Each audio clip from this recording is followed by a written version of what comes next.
오늘 이야기는 이 느헤미야라는 사람의 이야기입니다. 느헤미야는 페르시아 시대 사람입니다. 예수님이 오시기 약 400년, 정확히는 한 440년 전쯤의 사람입니다. 특별히 그 페르시아 시대 거의 말기에 이르렀을 때 이제 아닥사스다라는 왕이 있었는데 그 왕의 이제 술 잔을 이렇게 관리하는 사람, 술관원이다라고 성경이 그렇게 알려주고 있습니다.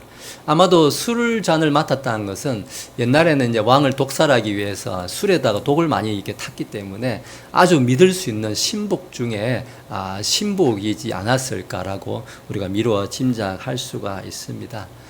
이제 그랬던 사람이 오늘 말씀 보니까 유다의 이제 총독으로 이제 부임하게 됩니다.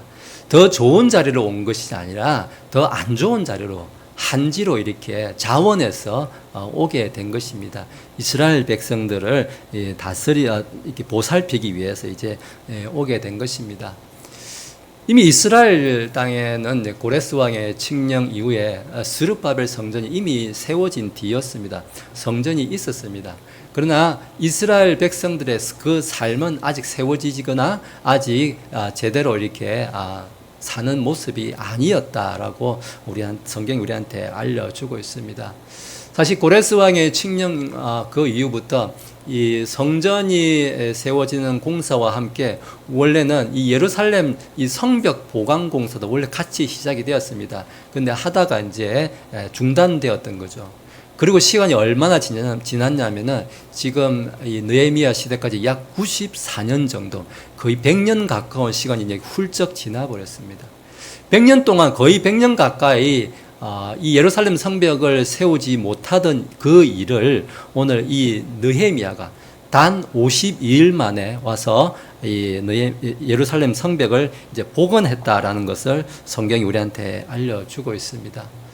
정말 우리가 얼핏 생각해도 참 대단한 일을 해낸 사람입니다. 이 놀라운 이제 업적들을 보고 이 느헤미야의 대적자들, 이방인들, 이제 그런 사람들도 놀라면서 6장에 보면은 이것은 하나님께서 이 역사를 이루신 것이다 라면서 이 대적자들까지 인정하는 이제 그런 일이 있게 됩니다. 근데 우리는 이 느헤미야를 조금 더 자세히 보면은 느헤미야는 그 당시에 아까 총독으로 와서 술관원이었지 무슨 이스라엘의 뭐 제사장, 뭐 선지자, 예언자 그런 사람이 전혀 아니었습니다. 이스라엘의 사실 지도자나 이런 사람이 아니었다는 거예요. 요즘으로 치면 그냥 공무원인 거예요. 공무원 같은 그런 그냥 관리인 사람들인 거예요. 근데 뭐 우리가 교회로 치면은 뭡니까? 우리가 이제 요즘 그냥 하는 말로 평신도라고 말할 수가 있습니다. 뭐 목사나 그런 사람이 아니에요. 오늘 저는 이것을 통해서 우리가 무엇을 좀 생각하면 좋겠냐면은 하나님께서는 우리 이 시대에 어떤 사람을 부릅니까? 그 느헤미야 시대에도 평신도였던 느헤미야를 부르신 것처럼 우리는 직분이 있다고 해서 직분을 가졌다고 해서 하나님이 부르신 게 아니라는 것입니다. 하나님께서 부르신 자들을 하나님께서 사용하신다는 것입니다.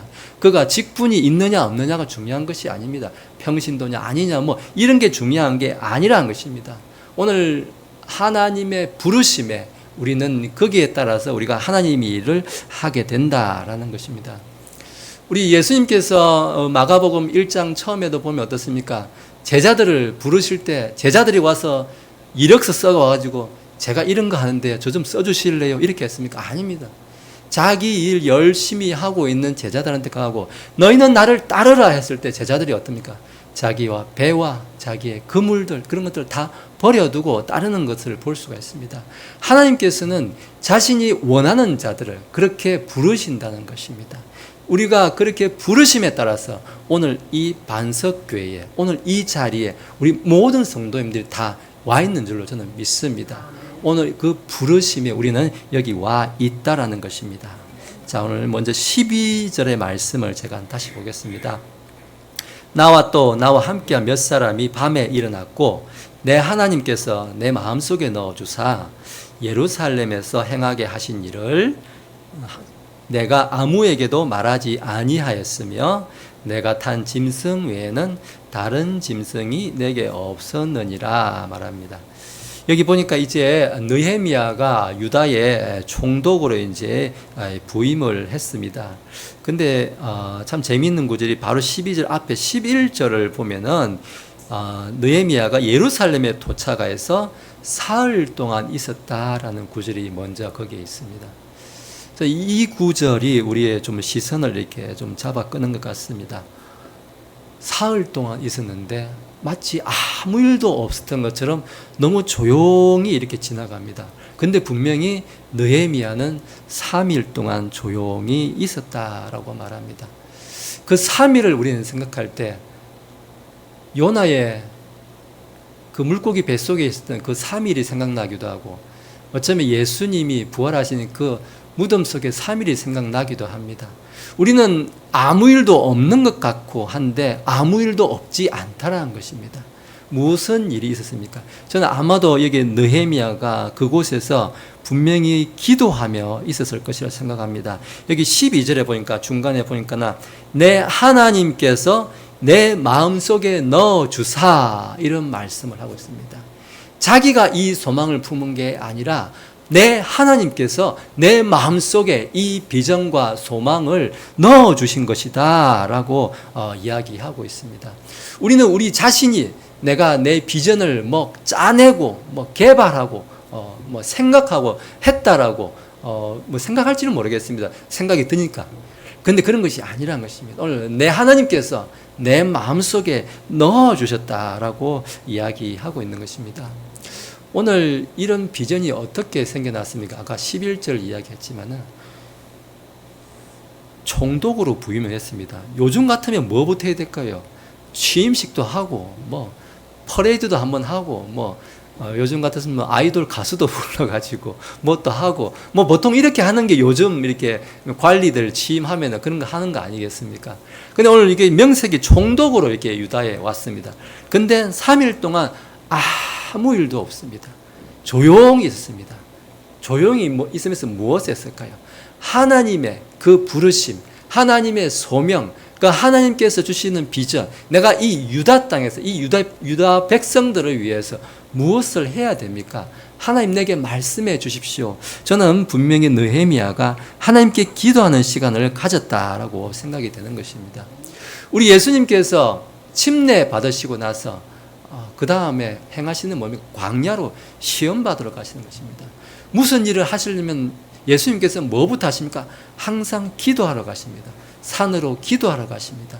어떤 중요한 일에 앞서서 예수님의 모습은 늘 기도로 준비한다는 것입니다. 오늘 우리도 마찬가지입니다. 교회에서 사명, 세상에서의 사명, 모든 가정에서 어디든지 그 사명에 앞서서 막 난리 법석을 떨어가지고 내가 오늘부터 다 뜯어 고치겠어, 이렇게 난리치는 것이 아니라 조용히 3일 동안 이 기도하는 느헤미야의 모습을 오늘 우리가 좀 닮았으면 좋겠습니다.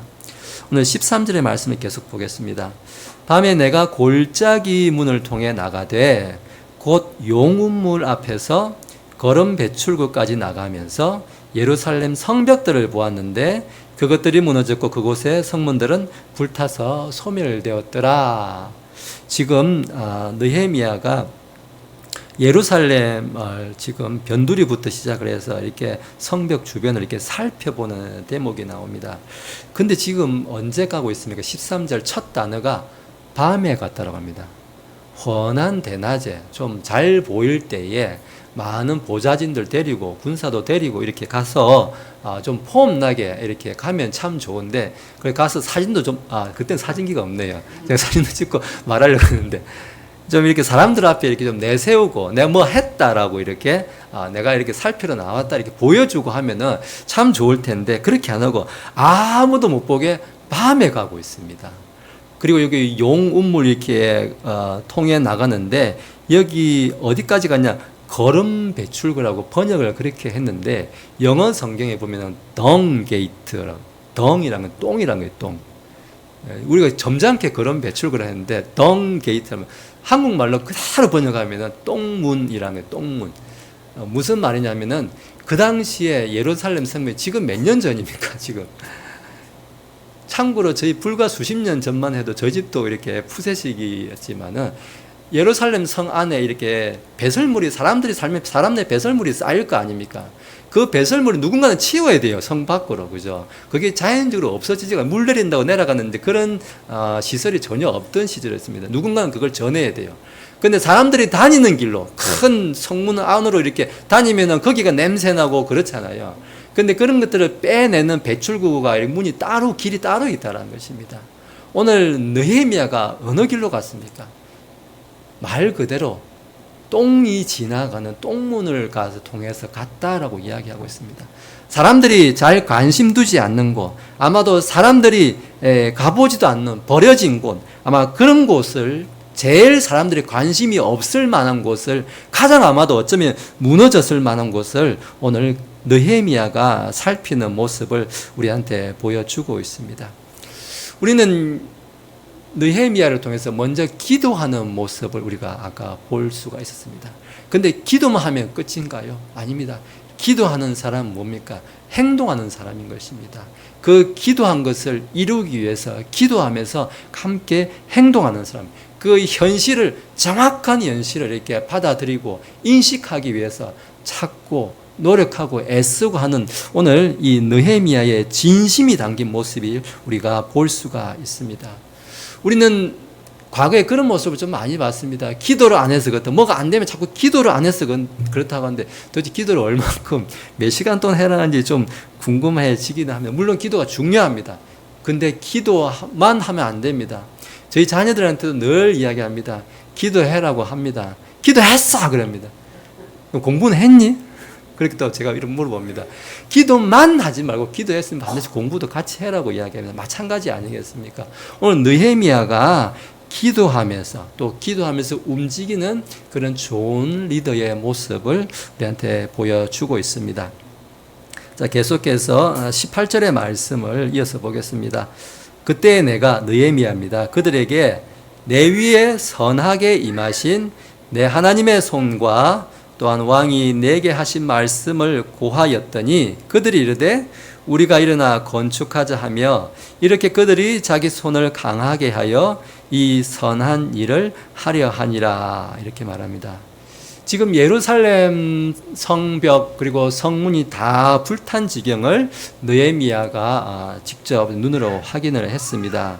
근데 오늘 예루살렘 이 사람들 앞에서 그들에게 호소하고 우리가 다시는 이런 수치를 당하지 말자, 멸시를 당하지 말자 이런 호소하는 모습을 보여주고 있는데 느헤미야가 이렇게 사람들에게 선포를 하고 있습니다.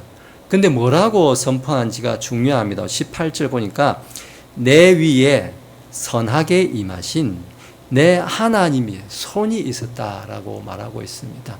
오늘 느헤미야가 누굽니까? 명색이 총독입니다. 총독. 그 당시에. 지금 뭐 대통령도 대단하지만 그 당시에 총독이 훨씬 더 지금보다 권력이 세지 않습니까? 뭐 성벽 보수하고 싶으면 그냥 사람들 불러가지고 오늘 지금 내가 시간을 갖다 한 달 줄 테니까 한 달 내로 다 보수해. 안 하면 내가 가만 안 두겠어. 막 이렇게 뭐 다 감옥에 보내겠어 하면 끝나는 시대인 거예요, 솔직히. 그러지 않습니까? 그 당시에 그냥 굳이 자기가 둘러볼 필요도 없습니다. 내가 맨날 몇 시에 내가 둘러볼 테니까 그때까지 성벽 공사 다 마무리해라고 이렇게 뭐 계급으로 이렇게 이야기해버리면은 끝나는 시절이었습니다. 근데 오늘 느헤미야는 뭐라고 이야기합니까? 내 위에 선하게 임하신 내 하나님의 손이 있었다라고 말합니다.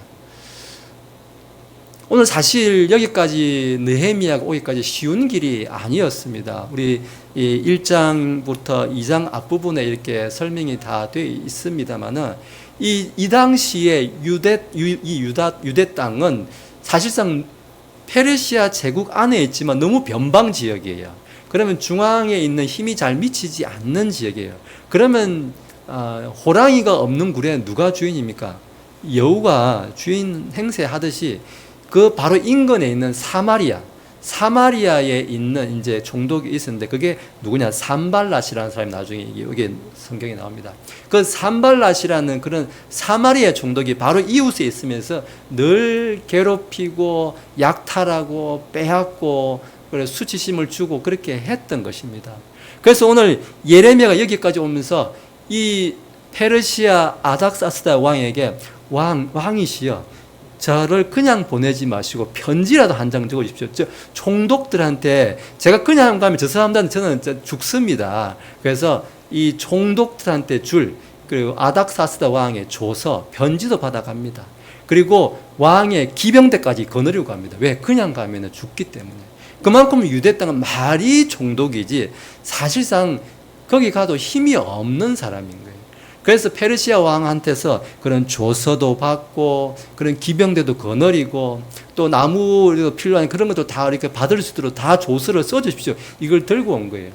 우리는 왕의 힘으로 왔다고 생각할지도 모르겠습니다. 그렇지만 그 위에 누가 있었습니까? 내 하나님의 손과 내 하나님의 선하게 임하신 내 하나님의 손이 있었다라고 오늘 느헤미야가 이야기하고 있습니다. 오늘 느헤미야는 마치 우리한테 이야기하고 있는 것 같습니다. 우리가 다 느헤미야가 되어야 한다라고 말하고 있는 것 같습니다. 우리는 이게 없어서 못하는데요. 아까 말했던 그 사마리아 총독 산발락과 같은 그런 사람, 저 사람 때문에 무서워서 못하겠어요. 뭐가 없어서 못하겠어요. 라고 이렇게 늘 그렇게 빼고 제가 감히 어떻게 합니까? 우리는 사명이 주어지면은, 저거 못해요. 저 뭘 몰라서 못해요. 없어서 못해요. 이야기하는데, 이건 우리는 겸손이라고 생각할지 모르겠습니다. 그건 겸손이 아닙니다. 그는 기도하지 않았기 때문에, 평소에 이 일을 위해서, 이 사명을 위해서 기도하지 않았기 때문에 오늘 느헤미야와 같은 이런 결단이 나오지 않는 것입니다. 오늘 느헤미야와 같은 이 결단은 기도하는 가운데, 예루살렘에서 왔을 때 그 3일간 기도하는 가운데, 사실 느헤미야 1장 보면 1장 14절부터 끝에 11절까지 전부가 다 기도문이에요. 기도문. 이 느헤미야는 처음부터 끝까지 계속 기도만 하는 사람이에요. 이 총독으로 오기까지 기도하고 해서 허락을 받아내고, 또 기도하고 해서 이 백성들에게 설득하고 설교하고 모든 것을 다 기도로 준비했던 사람인 것입니다. 오늘 이 느헤미야가 우리가 되어야 한다라고 오늘 이 말씀을 통해서 우리에게 말해주고 있습니다. 자, 계속해서 19절 보겠습니다. 그러나 호른 사람, 여기 산발라, 아까 말했던 사마리아 사람은 총독입니다. 그러니까 암몬 족속인 종 도비아와 아라비아 사람 게셈이 그 말을 듣고는 우리를 비웃고 우리를 업신여기며 이르되, 너희가 행하는 이 일이 무엇이냐? 너희가 왕을 배반하려 하느냐라고 지금 위협을 가하는 그런 내용을 보고 있습니다. 분명히 페르시아 왕의 명령과 허락과 동의와 조서를 가지고 왔습니다. 그런데도 불구하고 바로 인근에 있는 이 사마리아 총독, 또 암몬 족속의 이런 지도자가 지금 느헤미야를 위협하고 있습니다. 너 이렇게 하는 거, 성벽 쌓는 거, 너 페르시아 왕한테 반란하려고 지금 하는 거 아니야? 라고 이제 내가 가서 이제 이럴 거야, 신고할 거야, 고발할 거야? 지금 이렇게 이제 겁을 주고 있는 것입니다. 우리는 하나님께 기도하고 준비하고 모든 일이 이렇게 진행이 되다 보면은 하나님께서 내 손을 붙잡아 주셨기 때문에 나는 다 잘 될 것이다 라고 우리는 기대하고 보통 많이 시작합니다. 그런데 오늘 여기도 어떻습니까? 반대하는 사람, 대적하는 사람은 꼭 있게 된다는 것입니다. 우리가 선한 일을 계획하면 계획할수록, 더 열심히 하면 더 열심히 할수록 같이 함께 일하는 자가 있습니다. 누굽니까? 사탄 마귀가 우리 못지않게 또 열심히 일한다는 것입니다. 늘 방해하는 세력들이 있다는 것입니다.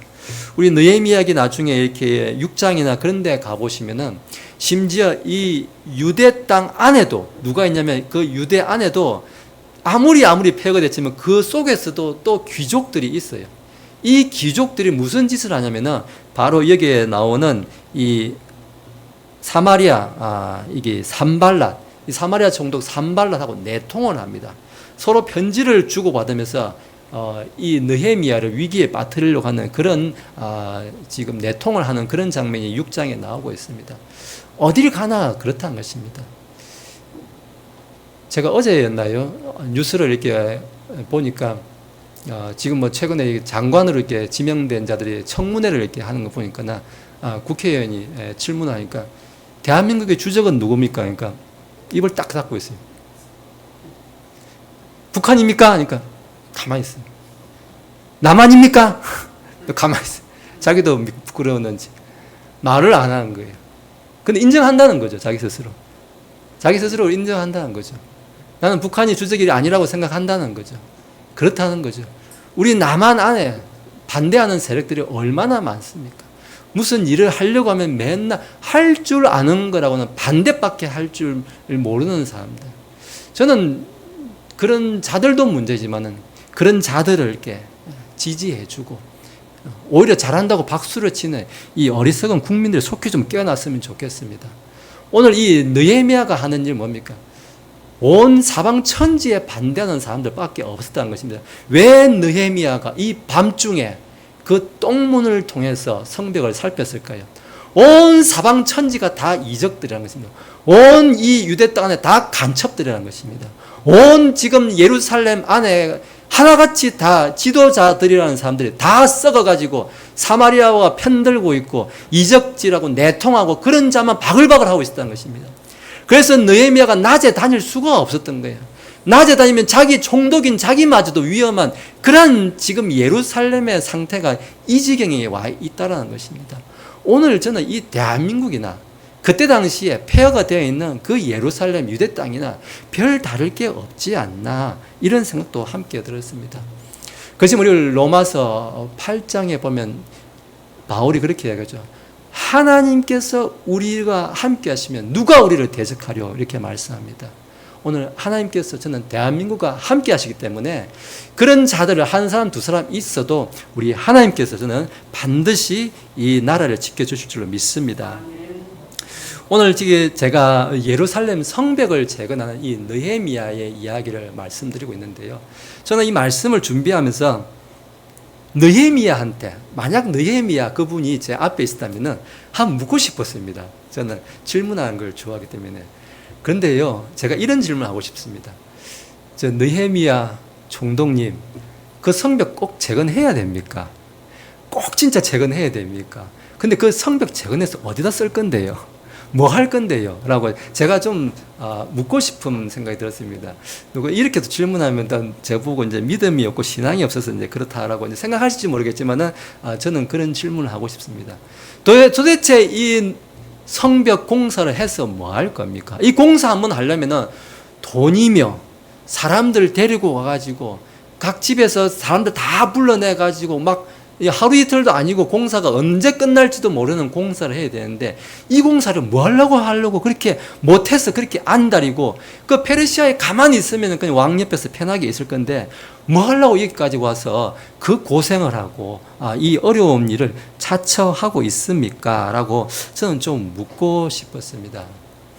우리 느헤미야서를 우리가 다 살펴볼 수는 없지만 제가 느헤미야서 이제 13장까지 있는데 제가 이거 다 한번 읽어봤습니다. 읽어보니까 그럴 수밖에 없는 상황이 있습니다. 지금 이스라엘의 삶이 어떠냐면은 이미 스룹바벨 성전은 세워져 있어요.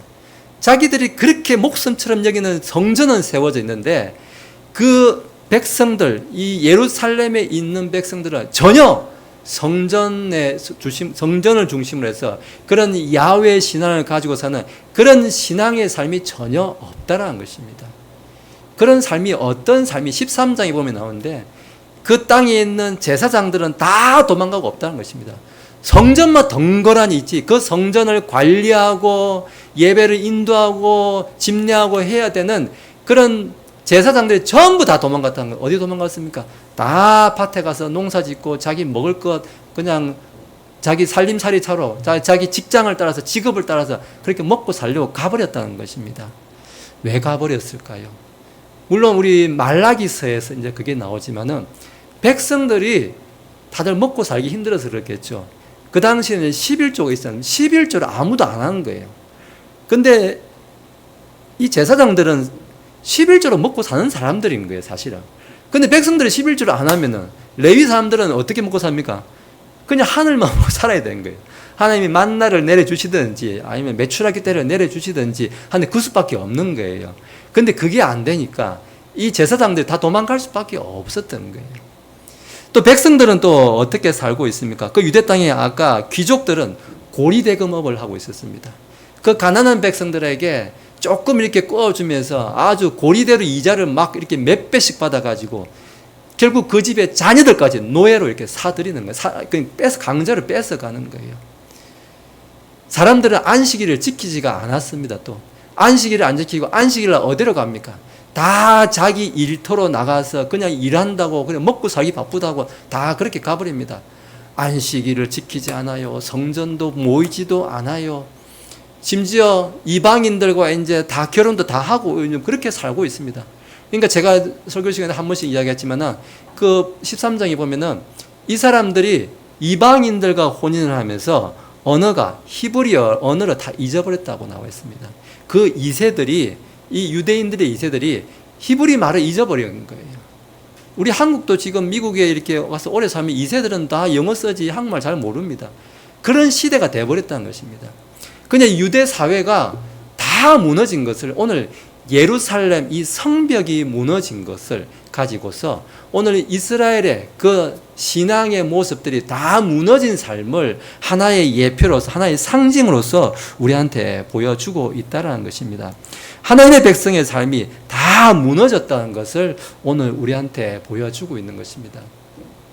어떤 목사님들은 그렇게도 설교합니다. 사실 저도 옛날에 그런 설교가 참 좋았습니다만은 1년 52주 중에 그 몇 번 빠져도 좀 어떻습니까? 이렇게 막 이야기하고 있습니다. 우리가 뭐 지금 율법 지키는 시대도 아닌데 그거 어떻습니까? 가족들하고 여행도 좀 다니고 하면 좋지 않습니까? 그러면서 이제 그렇게 설교하시는 분이 이렇게 아주 자주 이제 해외 여행도 다니시고 하십니다만은, 저는 과연 그렇게 가르치고 그런 신앙을 가지고 산다면 과연 그게 좋은 설교 있고 과연 그게 좋은 신앙인가? 주일날 교회 안 가도 돼. 뭐 좀 빠지면 어때? 가족들하고 여행도 좀 다녀오고 하는 거지. 직장에서 뭐 가라고 하면 하는 수 없지. 거의 매달 출장 간다는 핑계로 이렇게 해외에 가면 3일씩, 일주일씩 갔다 오고. 과연 목사로 부른 사람인지, 아니면 이 목사의 직분이 그냥 부업으로 하는 건지, 취미생활로 하는 건지 분간이 안 되는, 이렇게 살면서 빠져도 괜찮아라고 가르치는 과연 그런 설교가 정말 저는 그게 정말 그게 맞는 설교인가라는, 지금은 그런 고민을 많이 하게 됩니다. 오늘 이 이스라엘 사람들의 삶이 어떻습니까? 바로 이런 삶인 것입니다. 제가 좀 비유적으로 생각해 봤습니다. 저는 예전에 중학교 때 참 공부를 잘 못했습니다. 이렇게 국민학교 때도 그렇고 공부를 잘 못해봤기 때문에 공부 못하는 사람 마음을 누구보다 잘 압니다. 아주 잘 압니다. 공부를 못하면요, 수업 시간이 그렇게 싫습니다. 학교 가는 게도 그렇게 싫습니다. 학교 정문 코앞에 같이 갔다가 그 선도부 서 있는 것이 뭐, 그 선도부 무서워서 핑계대고 집에 돌아오고 싶은 마음이 많이 들었던 때가 저는 좀 기억이 납니다. 왜냐하면 선도부 그때 이 머리도 막 이렇게 제가 막 밀고 막 어떻게 그런 것도 있었는데, 공부를 못하면 학교를 가기 싫은 거예요. 수업도 싫고 선생님도 싫고 다 싫어요. 우리가 신앙이 없어지고 옅어지고 약해지면요, 교회 와도 재미가 없습니다. 근데 신앙이 막 서고요, 하나님에 대한 사랑이 뜨겁고 불타면요, 교회에 오는 게 기다려지고 그러지 않습니까? 저는 충분히 그렇다고 생각이 됩니다. 교회에 대한 마음이 왜 멀어집니까? 하나님에 대한 그 신앙이, 애정이, 사랑이 식어지면요, 그 신앙이 싫어지면 교회도 마찬가지 멀어지는 것입니다. 똑같은 원리라고 생각이 되고 있는 것입니다. 우리는 일주일에 한 번 이 주일날 지키고 안 지키고, 저는 이걸 정죄하는 말이 결코 아니에요. 그렇다고 해서 이걸 가볍게 여기서는 안 된다는 것입니다. 이런 것을 주일날 주님 앞에 서고 예배드리고 이것을 가볍게 여기서는 안 된다는 것입니다. 우리가 왜 하나님께서 우리를 창조하시고 만드셨습니까? 하나님께 예배드리도록, 하나님께 예배드리는 삶을 살아라고 우리를 만드신 것입니다. 어디 매주일 산 좋고 물 좋은 데 놀러 가라고 우리를 만드셨습니까? 그렇지 않다라는 것입니다. 우리의 신앙이 회복되어야 된다라고 오늘 느헤미야는 이 성벽 쌓는 이야기를 갖고 말해주고 있는 것입니다. 자, 우리가 이 성벽 쌓는 이야기, 신앙의 본질을 회복하는 이 이야기, 오늘 저는 구체적으로 좀 어떻게 회복하면 좋을까 봤는데, 그 내용이 이게 참 특이한 단어가 제 눈에 들어왔습니다. 느헤미야 성경을 보시면 3장에 보면은 참 특이한 단어가 계속 나오는데 3장 2절부터 보면은 이렇습니다.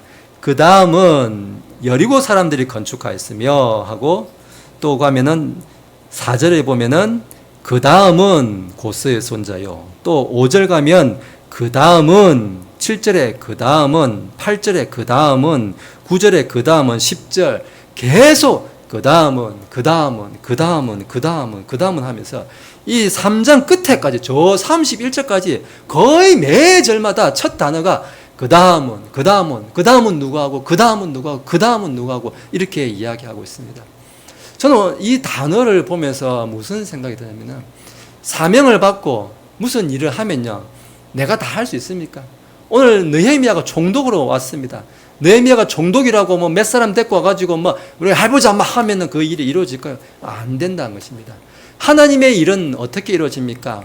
오늘 많은 사람들을 합력해서 오늘 선을 이루신다라고 오늘 말씀해 주고 있는 것입니다. 특별히 어떻게 합력해야 됩니까? 오늘 그 다음은 하면서 다들 자기가 살고 있는 그 집 앞부터 하는 것입니다. 자기 족속이 예루살렘 성벽에 삥 둘러싸 있으면 자기 집 앞에부터 자기가 쌓는 거예요. 누가 와서 내 집 앞에 있는 성벽 쌓아주는 거 아니라는 것입니다. 내 집 앞에 있는 내 허물어진 내 신앙, 내 삶 이런 것들은 누가 쌓아야 됩니까? 내가 지금 다시 일으켜야 된다는 것입니다. 우리가 그런 것을 다시 세운다 부흥이라고 표현하는데요. 그냥 잘 먹고 잘 사는 게 부흥이 아니라 다시 일으키는 것, 리바이벌 하는 것, 그거 우리가 부흥이라고 부르고 있습니다. 내 집 앞에, 내 삶 속에, 내 무너진 신앙을 내가 다시 우리의 각자의 신앙을 다 일으켜 세워야 된다는 것입니다. 이렇게 세우는데 뭐 남자 있고 여자 있고 제사장 있고 총독 있고 뭐 따로 있습니까? 아니요. 남자, 여자, 어려운 아이 없습니다. 모두가 다 나서가지고 여기 보면은 모두가 여기 예루살렘 사람들 다 나옵니다. 모든 족속이 귀족이고 뭐 천한 사람이고 노예고 뭐고 그런 사람 없습니다. 다 나와가지고 무너진 신앙을 회복해야 된다라고 오늘 이야기하고 있습니다. 그 다음은 하면서 이렇게 오늘 느헤미야가 우리 모두가 다 각자의 신앙을 회복해야 된다라고 오늘 우리한테 말씀해 주고 있는 것입니다. 저는 오늘 또 느헤미야라는 이 이름의 의미를 한 번 더 생각해 보았습니다. 느헤미야라는 이 이름의 의미가 뭐냐면은 여호와께서 위로하신다라는 그런 이름의 의미를 가지고 있습니다. 한번 생각해 봤습니다. 오늘 느헤미야가 여기에 유대 땅의 총독으로 명색이 총독으로 왔습니다. 그런데 오늘 느헤미야가 겪는 일을 한번 보십시오. 사람들 보지 않게 들키지 않게 밤에 그 배설물이나 지나가는 그런 문을 통해서 살피고 사람들에게 우리 같이 해봅시다 이렇게 사정해가면서 이 사마리아 총독 산발랏의 그런 눈치를 봐가면서 내부의 배신자들과 그런 반역질하는 그런 사람들을 이렇게 눈을 피해가면서 오늘 이 일을 하고 있습니다. 도대체 여호와께서 위로하신다는 그 위로가 이 느헤미야한테 과연 무슨 위로가 있었나 저는 이런 생각을 해봤습니다. 저 같았으면 위로가 아니라 하면 할수록 스트레스만 쌓이는 일이 오늘 이 느헤미야가 했던 일이 아닐까 저는 그런 생각을 했습니다. 하나님의 일을 하면 어떻습니까? 하면 할수록 어떻습니까? 위로가 많이 쌓입니까? 사실 스트레스가 엄청 쌓이는 일이 하나님의 일이 아닌가 싶습니다. 그러면 도대체 무슨 하나님의 위로가 있었단 말인가? 저는 오늘 이 느헤미야가 하나님께서 주시는 오늘 18절에 있었던 내 위에 선하게 임하신 내 하나님의 손으로부터 온 그 위로를 이스라엘 사람들에게 전달해 준 그 위로의 일을 오늘 느헤미야가 수행하지 않았나라는 생각을 하게 되었습니다. 우리는 은혜를 받았다고 했을 때, 우리는 하나님께 주는 위로를 받았다고 했을 때 그 위로가 나한테 직접적이지 아니고 혹은 나를 통해서 다른 사람한테 흘러가게 하는 그 위로가 임하는 때가 있습니다. 오늘 그 위로가 임했을 때 왜 나한테는 안 줘? 하나님 저한테는 왜 이렇게 스트레스만 주고 왜 다른 사람한테만 자꾸 주려고 합니까? 이런 불편할 것이 아니라 오늘은 느헤미야처럼 우리 이스라엘 백성들에게 위로를 전달하는 위로의 전달자가 되었으면 좋겠다는 그런 말씀을 함께 좀 드리고 싶습니다. 오늘 제가 설교의 제목을 무너진 것을 다시 세우는 사람, 이러한 말씀으로 오늘 드렸습니다. 20절의 끝에서 보면은 느헤미야가 이 말로서 마치고 있습니다. 그때 내가 그들에게 대답하여 그들에게 이르되 하늘의 하나님 그분께서 우리의 일들을 형통하게 하실 것이므로 그분의 종들인 우리가 일어나 건축하리라 선포하고 있습니다. 많은 반대가 있습니다. 여기 보니까 그분께서 우리의 일들을 형통하게 하신다고 했습니다. 그런데 어떻게 형통했습니까? 와 보니까 어떻습니까? 도와줄 사람 있습니까? 도와주기는 그냥 반역질하는 사람만 바글바글합니다. 안에 간첩이 그냥 바글바글 넘치고 있습니다. 우리는 하나님께서 형통하게 하신다는 이 말을 어떻게 이해해야 됩니까? 형통하게 한다는 것은 아무 고민도 없고 근심 걱정거리도 없고 반대하는 대적자도 없는 게 형통이 아니라는 거예요. 그런 것들은 있습니다. 그런데 그런 것들을 이겨내게 하신다는 것입니다. 그런 것들을 넘어가게 하신다는 것입니다. 그런 것들을 압제하고 그런 것들을 압도하는 그런 힘을 하나님의 손으로 주신다는 것입니다. 오늘 우리 앞에 이런 느헤미야와 같은 사명이 주어졌을 때 오늘 우리를 형통하게 하시는 하나님의 손이 오늘 그거를 다 넘어가게 하실 줄로 믿습니다. 오늘 이것을 믿는 믿음이 우리 모두에게 있어서 우리가 다 무너진 그 성벽을 일으키는 우리 반석교회가 되시기를 예수님의 이름으로 축원합니다. 네, 기도하시겠습니다. 거룩하신 하나님 아버지, 하나님 우리가 때로는 이 세상 가운데 있으면서 우리의 신앙이 무너진 예루살렘 성벽 같고 검게 거울린 그 성문같이 길바닥에 버려진 그런 돌짝같이 아버지 그렇게 참 볼품없는 때가 너무나 많습니다. 예루살렘 성벽을 쌓았던 것은 단순히 건물을 쌓은 것이 아니라 무너진 신앙을 다시 회복하는 것이었습니다. 우리의 약해진 신앙을 다시 회복하는 것이었습니다. 우리의 의심하는 마음을 하나님을 붙드는 그 신앙으로 다시 일으키는 믿음이었습니다. 오늘 느헤미야를 통하여서 보여주신 우리 하나님의 그 보살피심과 형통하게 하시는 그 은혜의 능력이 권능이 오늘 우리 삶 속에서도 아버지 이 기적과 같은 이 예루살렘 성벽 재건이 아버지 우리가 경험하게 하여 주시옵소서.